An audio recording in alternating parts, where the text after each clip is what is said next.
Hello, this is Elizabeth Ortel, and for the next hour I'll be reading from the Wednesday, August 12th issue of the Toronto Star on the Niagara Frontier Radio Reading Service. From the front page, $34 billion Ontario line cost skyrockets. Transit experts call for more transparency, better planning as Metrolinx warns budget for project is expected to grow. Andy Taikachi, transportation reporter. The cost of Toronto's Ontario line has once again ballooned beyond initial estimates, and it's expected to grow even more in the near future. A $4.3 billion contract awarded last week for the construction of Pape and Cosborne stations, including tunneling, has pushed the current cost of the 15.6-kilometer downtown relief line to around $34 billion. Metrolinx CEO Michael Lindsay confirmed Tuesday, or more than $2 billion per kilometer. Although that eye-watering price tag is in keeping with rising construction costs in other parts of the world, it also shows the need for more accountability and transparency in the budget for Ontario's transit mega projects, experts say. At a press conference to mark the completion of one phase of tunneling on the Eglinton Crosstown extension from Mount Dennis to Mississauga, Lindsay explained the reason for the Ontario line's rising costs. When Metrolinx first began construction on the line, running from Exhibition Place to Don Valley Station, we lived in a different world, said Lindsay. We've experienced one of the worst supply chain shocks in the last several decades. Trade uncertainty. It is absolutely true to say that the direct cost of these projects continue, whether it is fighter jets or transit or hospitals or whatever it is, to go up, Lindsay added. Lindsay also warned that the budget for the Ontario line is expected to climb further. Metrolinx is still in the process of awarding a contract for the construction of the elevated section of the Ontario line in the East End, after which we will be able to stand back and do the math, said Lindsay. He did not say how much that contract would be worth. When the Ontario line was first announced in 2019, the provincial government estimated it would cost $10.9 billion and be completed by 2027. But that initial estimate was only for construction and did not include land acquisition or operational costs. Subsequently, the COVID-19 pandemic and other delays pushed that timeline back to 2030, and then further to 2031, with publicly available budgets for the project climbing steadily. Metrolinx's previous public estimate for the Ontario line, posted in June, showed the price tag of $29 billion. Premier Doug Ford has previously blamed inflation for rising costs, while Lindsay has said that labor and supply costs have remained high for transit projects, and that the issue plagues other jurisdictions, not just Ontario. Transit project costs and construction costs more broadly have been growing for years, according to a University of Toronto report from 2024. But that report also found it cost taxpayers in the GTA significantly more to build subway lines and other transit projects, partly because of poor planning and a reliance on external consultants. The long-delayed Eglinton Crosstown LRT, for example, was originally estimated to cost $9.1 billion in 2015. But by the time the line opened, nearly a decade past its original operating date, cost had grown to $12 billion. Jedwin Mauch, the lead researcher of that report and a transit consultant, agreed that soaring material and construction costs have plagued construction around the world, but said that wasn't the full picture. We live in a bubble of English-speaking examples when building transit, Mauch said. There's very little curiosity to look outside of the English-speaking world for how to do stuff better. Mauch pointed to Italy, where transit building costs rose in the 1970s and 1980s, but were eventually brought down by anti-corruption and transparency laws. North America has also suffered from a lack of expertise in the public sector, he added, which means private sector companies very wary of working with inexperienced governments add risk premiums to contracts, driving up the price.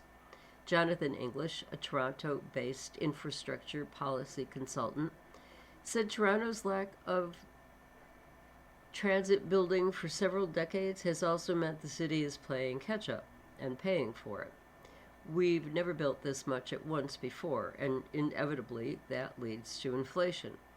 The solution, according to both Mauch and English, is more transparency on how Metrolinx and the government are spending the Ontario Line's budget. It is very difficult for members of the public, researchers, and others to actually see how precisely this money is being spent, said English. We don't know if there is one line item on it that is vastly bigger than it is in comparable jurisdictions. For example, Montreal's 6-kilometer fully tunneled Blue Line extension is expected to cost about $1.4 billion per kilometer, according to New York University's Transit Costs Project, while other Asian and European projects have costs as low as $123 million per kilometer. Construction on the Ontario Line has already caused headaches across the city through intersection closures, property expropriations, noise complaints, and even rat infestations. Despite the financial pain and disruptions caused by its construction, both Mauch and English say the new transit line will be worth the money. Canada-US talks from the front page of the Toronto Star. Sides working on trade pitch to Trump. Negotiators focus on crafting proposal before tariff deadline. Reza Patel. Canadian and American negotiators hope to present President Donald Trump with a joint trade proposal in the coming days to head off a new round of U.S. tariffs. Two sources familiar with the talks, who spoke to the Star on the condition they not be named, said officials are striving to hand Trump a draft of the deal for him to review before Washington slaps 50% tariffs on hundreds of Canadian goods next Wednesday. One source said there are plans to deliver the proposal to the U.S. president as soon as Monday, while another source said a potential pact could come together even earlier. Prime Minister Mark Carney is vacationing in Italy, where he is working on a reduced schedule, his office said, and is expected to return on Monday. Canada-U.S. Trade Minister Dominique LeBlanc returned to Washington on Tuesday for the third time in as many weeks, where he joined Canada's lead negotiator, Janice Charette, who has remained in the U.S. Capitol, in the afternoon for an approximately hour-long meeting with United States Trade Representative Jameson Greer. LeBlanc's office declined to comment on the expected timeline or on the outcome of the minister's latest meeting with his U.S. counterpart. Discussions remain ongoing, and we continue to engage at the negotiation table to firmly advance and defend Canadian interests, LeBlanc wrote in a social media post after the meeting. To continue to read to you from the front page of the Toronto Star, housing section. Federal cash going to project that could lead to eviction, tenants say. Funding for nearby development adds to uncertainty for apartment residents, May Warren housing reporter. Since receiving notice 3.5 years ago that their apartments were to be demolished for condos, Megan Key and other tenants at their 15-story Midtown building have been living under a cloud of uncertainty. They received the notice in November 2022, just after the pandemic market peaked. As the years passed and the condo market slumped, they hoped the slowdown would stall the project near Eglinton Avenue East and Mount Pleasant Road. But last week, they learned federal funding for Toronto rental housing, announced by Prime Minister Mark Carney, was going toward the redevelopment. They're angry that public money is being used for a project that could end in their eviction for the demolition of their homes. I think that's why this funding is really disappointing, because it feels like the first phase of a two-phase project that will eventually demolish our building, said Key, who is part of the building's tenants association, as well as the advocacy group No Demo Evictions, which fights proposals to tear down older rent-controlled apartments to build more expensive ones. This building serves the needs of the people that live here, and it has for a really long time, said 36-year-old Key, a small business owner who lives with her husband and 15-month-old son and has been there for a decade. Menkes Development was planning to build two 59-story condo towers.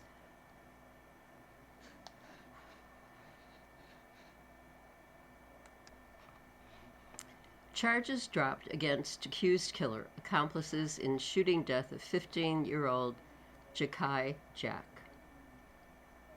The Crown's office has withdrawn murder and related charges against two men accused in the West Toronto shooting death of a 15-year-old Jakai Jack. A third man is expected to have his charges withdrawn Wednesday afternoon. Abdul Yaburababa, 20 at the time of his arrest in Calgary earlier this year, following a Canada-wide search warrant, had been charged with second-degree murder in the boy's death and was being held in custody. On Wednesday, in a Toronto courtroom, Crown Attorney David Newton told Ontario Court Justice Rick Libman there was no longer a possibility of conviction in the case. The Crown, of course, has an obligation at all stages of the prosecution to continually assess both the public interest in the prosecution and its prospect of conviction. Where that prospect of conviction is less than reasonable, the Crown has an obligation to end that prosecution. Newton noted that Toronto police did a thorough investigation that included a significant amount of CCTV footage. But upon careful consideration of all the evidence available in this case, and including a consideration of what evidence there still might be to come, the Crown concludes, unfortunately, that it lacks a reasonable prospect of conviction in this case. Newton said the decision was difficult, especially considering the young age of the victim. In the same courtroom, Jaden Samuel James, 19 at the time of Jack's death, had his charge of accessory after the fact to murder withdrawn, with the Crown giving similar reasons. Roger Gill, 21 at the time, is expected to have his charge of accessory after the fact to murder withdrawn Wednesday afternoon. Jack and his friends were near Weston Road and Jane Street last June, possibly filming a music video, the lead detective said at the time, when they encountered another group. It was simply a young person meeting friends on a summer night, Detective Sergeant Philip Campbell told reporters earlier. His murder was a completely unprovoked act of violence that devastated his family. At the time, police emphasized that Jack had no connection to any criminal activity. He was just 15 years old and he had his whole life ahead of him, Campbell said in July.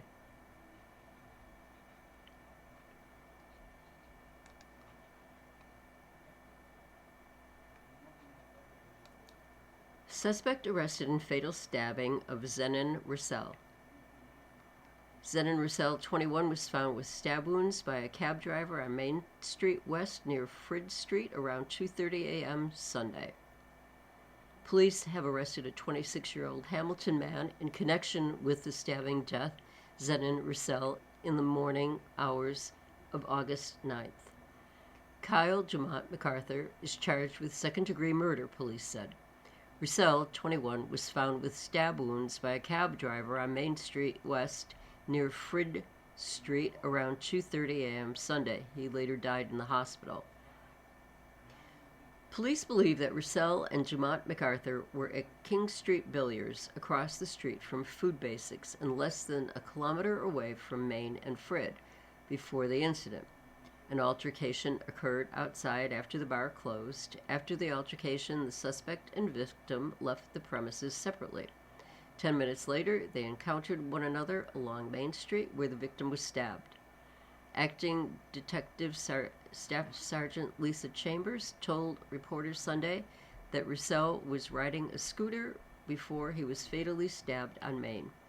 Police say 4 others witnessed the incident. All of them have been identified and interviewed by police. A weapon has not been recovered. At the scene Sunday, just west of the Dundurn Street McDonald's, police taped off a taxi and a toppled e-scooter. A first aid bag could be seen on the sidewalk. Chambers said beyond the cab driver, who got out of the car and called 911, a passerby stopped to help with first aid. Chambers noted Roussel was set to start a new job Monday. You are listening to a reading of articles and features from the Toronto Star on the Niagara Frontier Radio Reading Service. York lawyer who defrauded clients by giving them fake court rulings sent to prison for 3 years.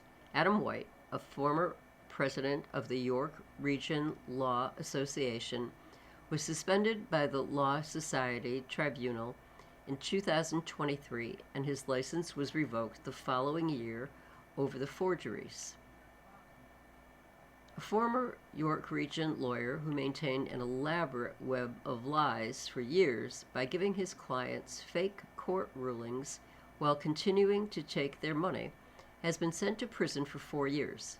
Ontario Court Justice Sandra Backus handed down the sentence for fraud and uttering forged documents late last month in a Newmarket courtroom, saying 52-year-old Adam White's crimes had struck at the core of the justice system. In doing so, the judge went above the 22 months in jail requested by the Crown. The defense had asked for a conditional sentence, which is served in the community and typically involves a period of house arrest. Mr. White's actions exploited the vulnerability of a system of justice built on trust and integrity, Backus said. White, a former president of the New York Region Law Association, was suspended by the Law Society Tribunal in 2023, and his license was revoked the following year over the forgeries.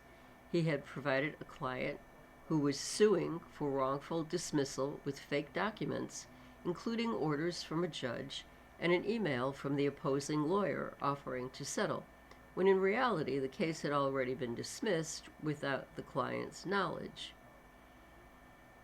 In a second matter, White provided several fake judicial endorsements, complete with the purported signature of a real judge, while representing a man with child custody issues. The man testified that he recalled receiving one of the endorsements at White's Keswick office, and that White told the judge appeared to be favoring his side. The man's mother had been covering his legal fees and testified she'd paid White an initial $5,000 retainer fee, followed by several payments totaling over $11,000.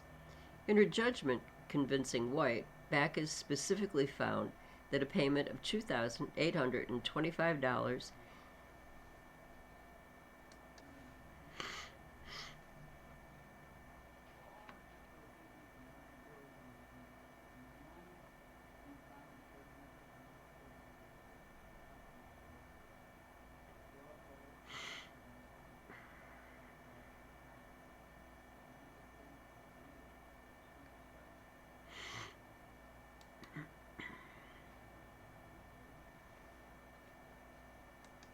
Durham Police Union says arrest of defense lawyer Sudine Riley was lawful, justified. Durham Regional Police's Union says the arrest of defense lawyer Sudine Riley for trespassing at the Oshawa Courthouse in January, in which she alleges she was assaulted, was justified, with the union presenting a different version of events regarding the encounter. The new statement comes on the heels of a decision by York Regional Police to late July to not criminally charge any of the Durham officers involved. The matter has since been referred to the Law Enforcement Complaints Agency to determine whether any of the officers committed professional misconduct. Riley's former lawyer, Neha Chugh, said in January that Riley was catching up on legal work in an interview room at the courthouse on a Friday afternoon following a trial when Durham officers challenged her presence in the room. She said they then slammed Riley's head on the desk, put their knees in her back and neck, and dragged her out of the room and down to the cells in handcuffs. Her headscarf was ripped off, her skirt was raised when she was handled by officers, and her head was bleeding and her eyes swollen for being slammed into the desk. She committed no offense other than being a black woman practicing law. The Star subsequently revealed that Riley was issued a trespass notice by Lyndon Green at 5:10 p.m., just 10 minutes after the courthouse had closed to the public. It's not unusual for lawyers to be working late in courthouses across Ontario. In a statement last week, the Durham Regional Police Association, DRPA, said Riley was found in the common area of the courthouse after hours and refused to identify herself when asked. She was then asked to leave and arrested when she refused. The DRPA maintains that the arrest of Ms. Riley was a lawful, justified, and appropriate response to her own conduct that day. Justice system participants, lawyers, and police are accountable for their actions. Accountability goes both ways. Ms. Riley's matter remains before the court, and the DRPA is confident the evidence will speak for itself. The DRPA stands firmly behind PC Green and all members involved in this incident and thanks them for their professionalism throughout the process. The union said York Police decided not to lay criminal charges following an investigation that included a review of video evidence, audio recordings, and independent witness statements. The union did not respond to a follow-up request for comment from the Star regarding the injuries allegedly caused by the officers. Ontario, 4 teens charged with shooting BB guns, fireworks from truck at Sudbury pedestrians. Police say 4 people are facing charges after they allegedly shot BB guns and fireworks out of a pickup truck at pedestrians in downtown Sudbury, Ontario.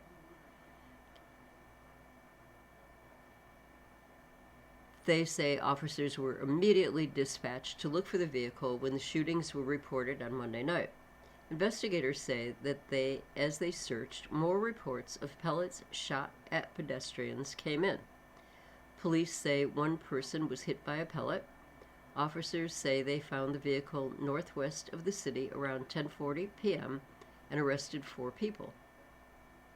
Police say 2 17-year-old boys and 2 18-year-old men are facing charges including assault with a weapon and discharging a firearm with intent.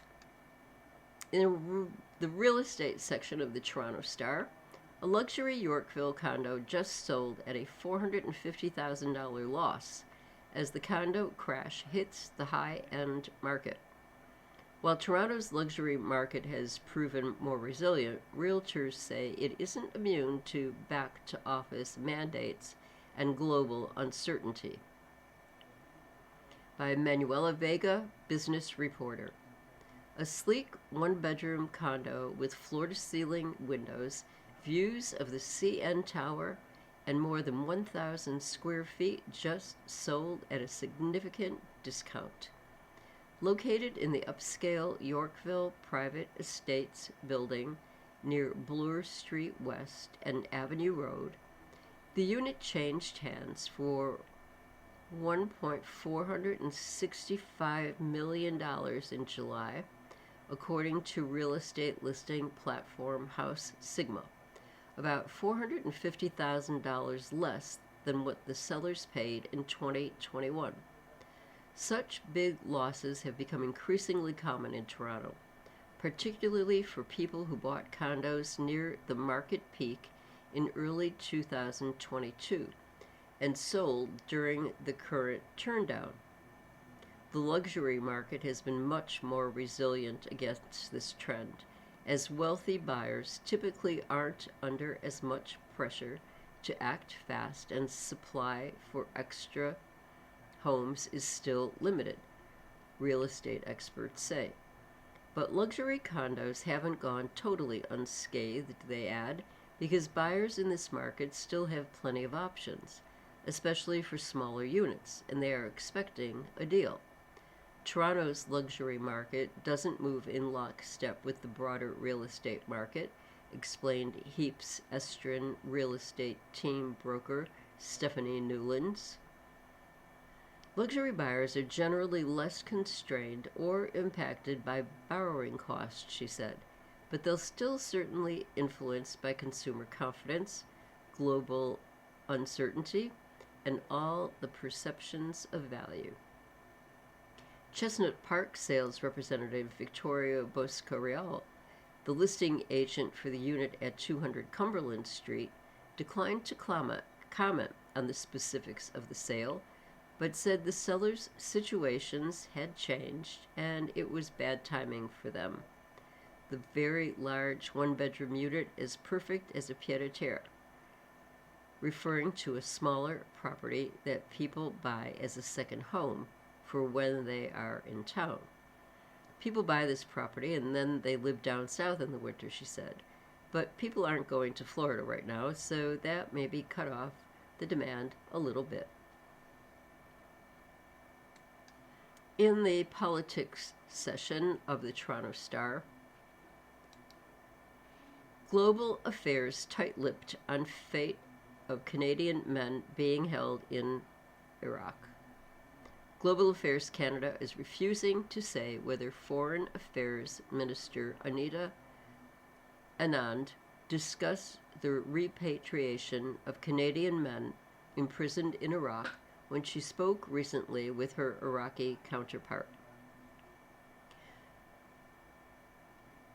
Global Affairs Canada is refusing to say whether Foreign Affairs Minister Anita Anand discussed the repatriation of Canadian men imprisoned in Iraq.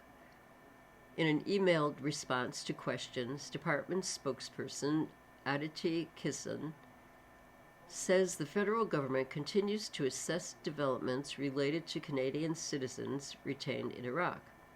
Kissoon says no further information can be disclosed due to privacy and operational security considerations. Foreign nationals were held in detention centers in Syria for years by Kurdish forces that wrested back the strife-torn region from the militant group known as the Islamic State of Iraq and the Levant. Prisoners from various countries, including Canada, were moved to Iraq earlier this year. Anand spoke by phone July 31st with Iraqi Foreign Minister Fuad Hussein, and respective summaries of the call issued by each country make no mention of Canadian detainees. This report by the Canadian Press was first published August 12, 2026. Canadian immigrant. Top reasons permanent residents lose status in Canada and how to prevent it. For many newcomers, becoming a Canadian permanent resident is a major life achievement. It comes with the security, stability, and opportunities that temporary status cannot offer. But PR isn't an absolute guarantee. There are situations where you can lose it, sometimes through missteps, other times as a natural progression toward citizenship. To make sense? Scenario 1. The residency requirement. When Arjun became a PR, he assumed occasional trips back home wouldn't matter. But after several years of balancing family obligations abroad with work in Canada, he discovered he hadn't met the residency obligation. PR holders must spend at least 730 days, 2 years, in Canada during every rolling 5-year period. Those 2 years don't need to be consecutive, and in some cases, time outside Canada can still count. For example, if you're employed by a Canadian business abroad or accompanying a Canadian spouse who is working overseas. But for most PRs, maintaining residence in Canada is the key requirement. When Arjun applied to renew his PR card, his time in Canada fell short. The result? He was at risk of losing his status entirely. Scenario 2, inadmissibility. Consider Maya, who faced an unexpected challenge years after becoming a PR. She was convicted of a serious criminal offense in Canada, with a sentence exceeding 6 months. Under immigration law, this made her inadmissible, meaning she could lose her PR status despite having a life here. Inadmissibility doesn't only apply to criminality. Misrepresentation, such as providing false information on an application, submitting fraudulent documents, or concealing important details like past medical issues or criminal history, can also lead to the loss of PR. In Maya's case, the conviction placed her status under review, highlighting that PR does not grant unconditional immunity. When losing PR is a good thing, not every end to PR status is negative. For many, the ultimate goal is citizenship. Once you become an American citizen, your PR automatically ends, but you gain expanded rights, including the ability to vote, hold a Canadian passport, and live without residency obligations. PR is a privilege worth protecting. You are listening to a reading of articles and features from the Toronto Star on the Niagara Frontier Radio Reading Service in the Canada section of the Toronto Star. Montreal police chief says he has experienced racial profiling from both sides.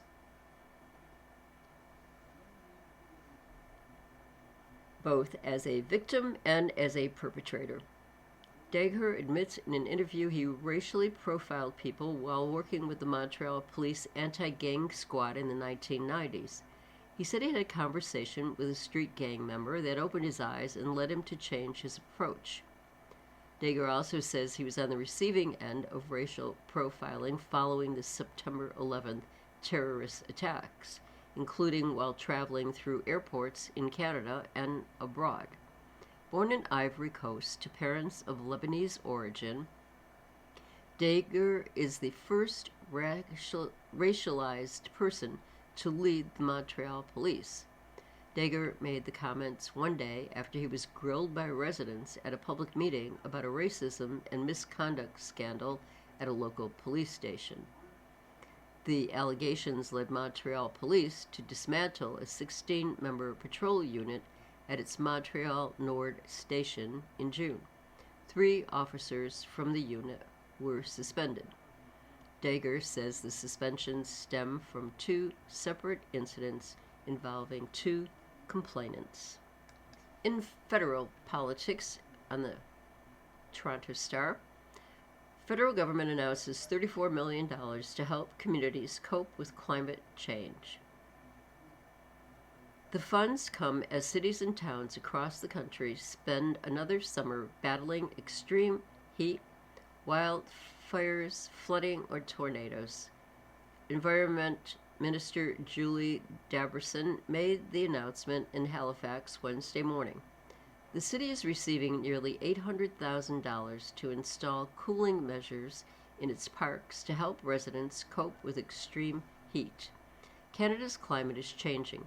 Our government is investigating to make these communities more resilient so that people are protected from flooding, extreme heat, and other risks. Building that resilience now is how we keep Canadians safe and keep life affordable for the long term. Federal funding is going to projects in 128 communities. Some of the largest sums in Wednesday's announcement include $1 million for the Kanesatake lands in Quebec, for flood reduction measures, nearly $1 million to improve drainage on a main road in Fort Qu'Appelle, Saskatchewan, and nearly $900,000 to restore the shoreline along Coles Bay in British Columbia. Other projects cited in the announcement included $650,000 for the municipality of Waterloo to limit the impact of extreme heat on residential housing units. Business section of Toronto Star of Wednesday, August 12th. Hydro One reports second quarter profit and revenue up from year ago.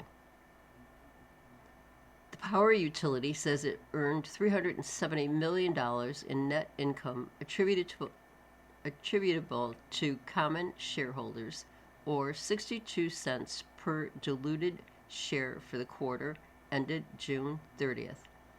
The result compared with a profit of $327 million, or 54 cents per diluted share. It says higher earnings per share was largely due to increased revenues from Ontario Energy Board approved rates and higher peak demand. Revenue totaled $2.30 billion, up from $2.7 billion in the second quarter of 2025. In June, Megan Telford became the company's chief executive as former CEO David Lebeter retired from the top job. In the opinion section of the Toronto Star, of course, Mark Carney wants to vacation in Italy. Wouldn't you? By Matt Gurney, a Toronto-based journalist. Only he could tell you. Maybe one day I'll get to ask him. The thought occurred to me on Tuesday. I wonder what was the exact moment Mark Carney truly felt in his bones for the first time that he was the Prime Minister of Canada. Maybe it was when people started complaining about where he takes summer vacation. After all, that seems to be something of a PM's rite of passage. Carney is off to Italy for a week or so on what his office is calling a reduced schedule. We are assured that he will keep fully apprised of ongoing Canada-United States trade negotiations ahead of the August 19th deadline the Americans have set for the imposition of their new tariffs. This, for some, is all very controversial. It shouldn't be. Really, it shouldn't be. Yes, it's true in a narrow sense that there is always some political risk inherent in a prime minister or any other elected official choosing to spend vacation dollars outside their jurisdiction, but that's only because Canadians are immature. I enjoy traveling the world. I read about or seen in the movies, but never experienced or visited them myself. A lot of those things are right here in Canada. Some of them aren't. My love of country does not hinge on which vacation spot I went to most recently. I suspect the Prime Minister's doesn't either.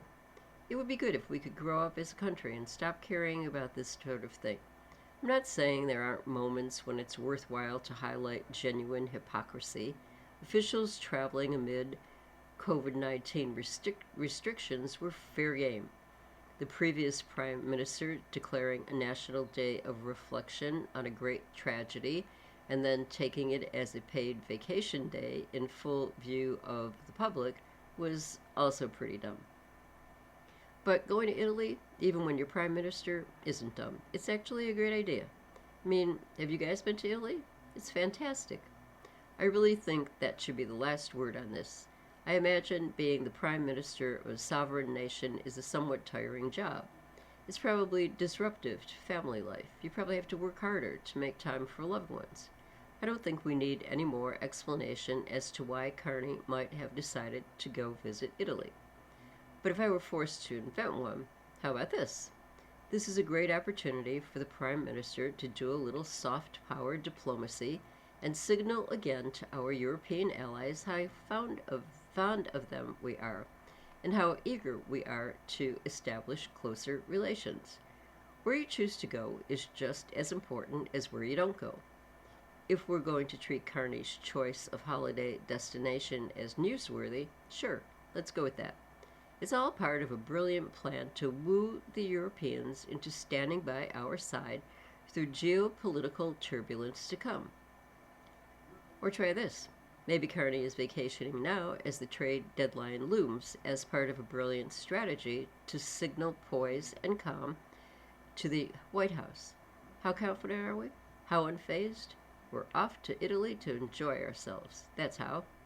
In truth, I think the Italy trip is probably a matter of a guy who has a degree of personal wealth wanting to spend his vacation in one of the nicest places in the world. The fact that Italy has the added benefit of being very far away from his domestic constituents and their many concerns, problems, and criticisms probably also has something to do with this. Yet, I repeat, who cares?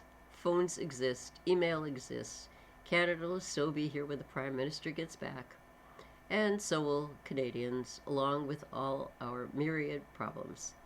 My advice is to focus on those and not so much on things that don't matter, like where the Prime Minister of Canada enjoys spending his rare moments of peace.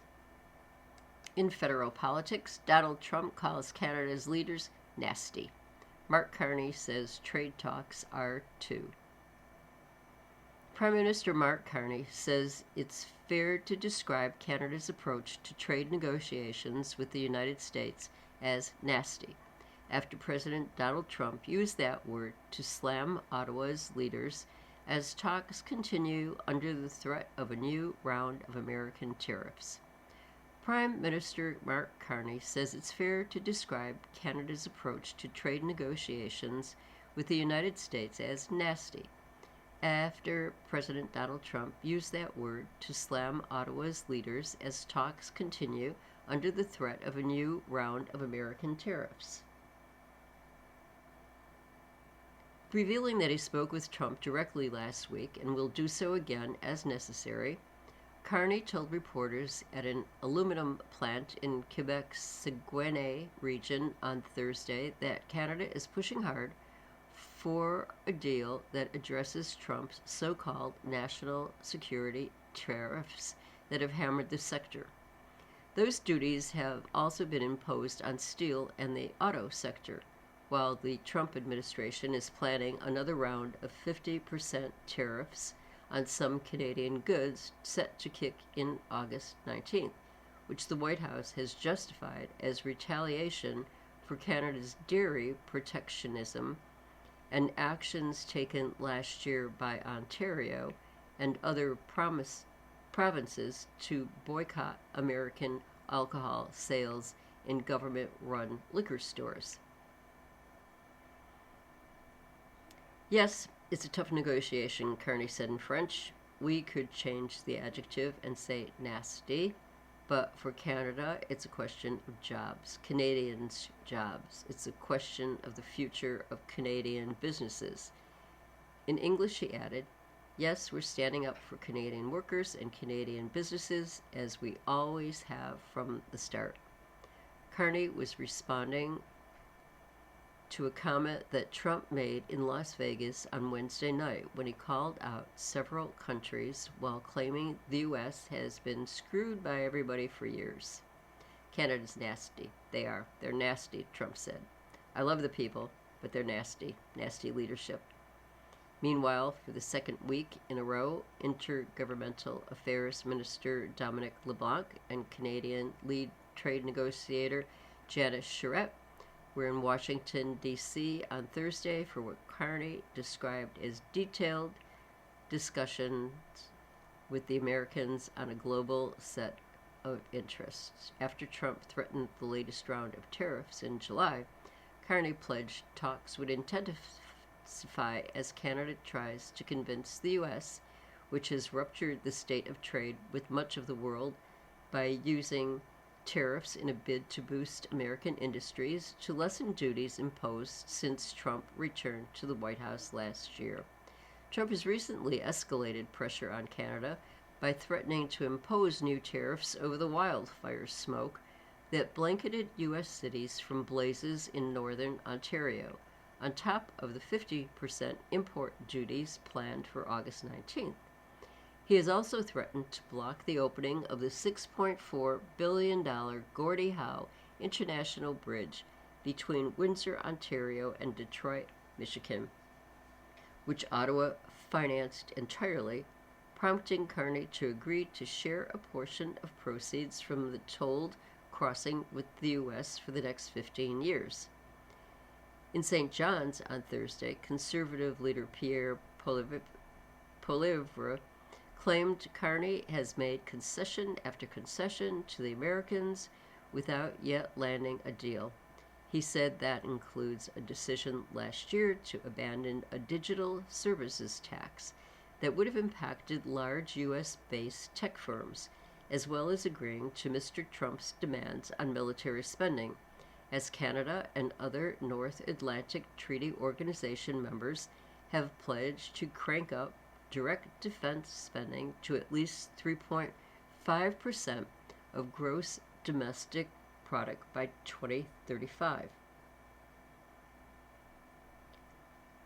He promised he would have elbows up. He promised he'd negotiate a win. Still no win, still no deal, still no elbows a year and a half later. Carney said his government is focused on finding new trading partners, spending money to bolster Canadian businesses, and trying to attract more private and foreign investment to reduce Canada's dependence on the U.S. Declining to say whether Canada is discussing selling quotas for exports of material like aluminum to the U.S., Carney said there are many options in terms of how a deal could be structured, but he stressed that his government wants a comprehensive agreement that addresses sectors hit by Trump's tariffs. Will we get all of that by the 19th of August? We'll see, but we have to have pathways in order to get that, he said. News from the U.S. Everyone wants to tax the rich. In New York City, it's getting complicated. Across the U.S., calls to tax the rich have become potent political slogans, but even Mayor Zohran Mamdani's New York, getting the wealthy to pay more, isn't playing out as smoothly as supporters hoped. Across the U.S., calls to tax the rich have become potent political slogans.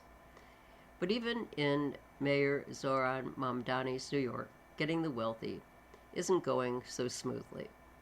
What seemed at first like an easy idea, slapping a new tax on people who own luxury second homes in the Big Apple, but live elsewhere most of the year, has instead created a lot of confusion in the city's notoriously convoluted world of real estate arrangements. It seems very simple, but the more you dig into it, the more nuances you look at, the more complicated it gets, said Gary Bingle, a state and local tax expert and partner at Eisner Amper, an accounting firm. It has also prompted pushback from both the city's very wealthy and the merely moderately wealthy. President Donald Trump, whose gilded Manhattan penthouse could be subject to the tax since his primary residence is now in Florida, said he was looking into whether federal intervention could avert this disaster before it is too late. A group of homeowners sued over the city's rollout of the tax, arguing that officials had not done enough to figure out who would have to pay the tax and instead made it property owners' responsibility. A judge temporarily paused the process this week, but the city moved to appeal, allowing the tax effort to continue until it's sorted out in court. Securing a new tax on multi-million-dollar second homes known as pied-à-terre was an early win for Mamdani in his quest to raise taxes on the city's highest earners to pay for his ambitious liberal agenda. The so-called pied-à-terre tax would levy a new surcharge on 1, 2, and 3 family homes valued at more than $5 million, as well as condos and co-ops valued at $1 million or more, if those dwellings are not a person's primary residence. Section of the Toronto Star of Wednesday, August 12th, where celebrities eat out in Toronto, including the Indian restaurant the Jonas Brothers have visited 3 times. You might not have fame and fortune, but you can still eat out like a celebrity in Toronto. While passing through for stadium shows, press tours, film festivals, and location shootings, bold-faced names from the worlds of music, film, TV, and sports often stop in at local dining establishments. From French bistros to pho, here are the restaurant stars choose while visiting the city. The Jonas Brothers at Adrac, Yorkville. The Jonas Brothers had dinner at Adrac, Yorkville last Thursday, marking their third visit to the Michelin Guide listed Indian restaurant on Avenue Road. Nick Jonas shared a video of their dining experience online, giving fans a glimpse into the brothers' latest meal at what appears to have become a Toronto favorite. Honestly, it feels incredibly special and still a bit surreal, co-owner Ambika Jain told The Star. We were excited to welcome them back. The fact that they genuinely enjoy what we have created at Adrac Yorkville and continue to choose us whenever they're in Toronto means so much to us and to our entire team. The restaurant is known for dishing out elegant Indian cuisine in an opulent dining room filled with decorative archways, sleek furnishings, and warm golden tones. The cocktails stand out too, featuring colorful drinks, distinctive glassware, and elaborate garnishes from fresh fruit and herbs to floral touches. LeBron James at Silent H. This modern Mexican joint has become a favorite of Travis Kelce, LeBron James, Steph Curry, Scotty Barnes, and the Property Brothers.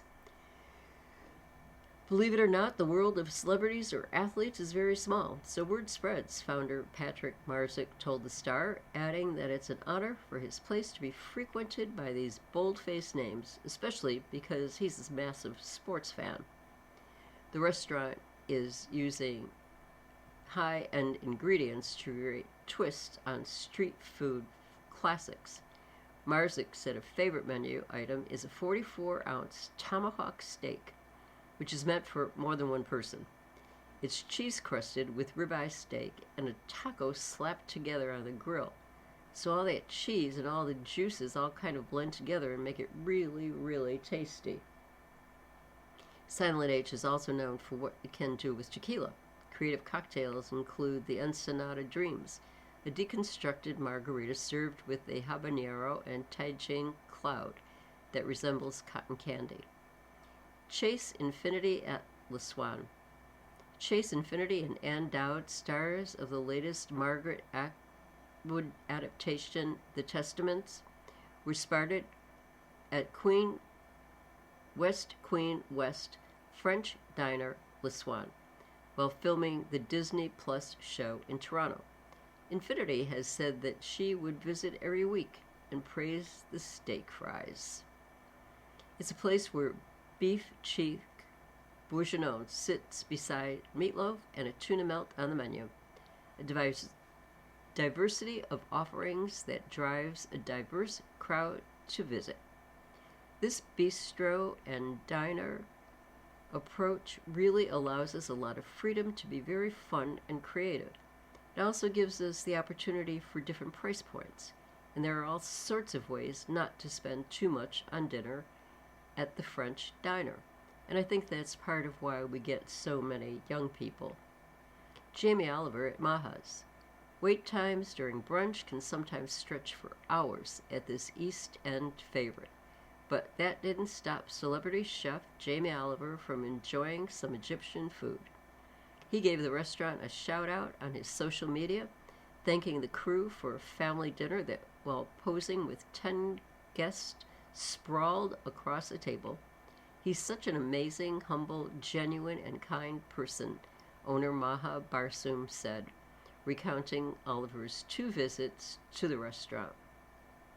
Lily Allen at Sonny's Chinese. British singer Lily Allen's ideal day in Toronto includes a meal at Kensington restaurant Sonny's Chinese. In an Instagram slideshow captioned "What to do with the day off in Toronto," Allen posted a view from the Canadian side of Niagara Falls and herself devouring a noodle dish. Sonny's takes inspiration from the vibrant food culture in China while highlighting Canadian ingredients. The Canadian representation doesn't stop there.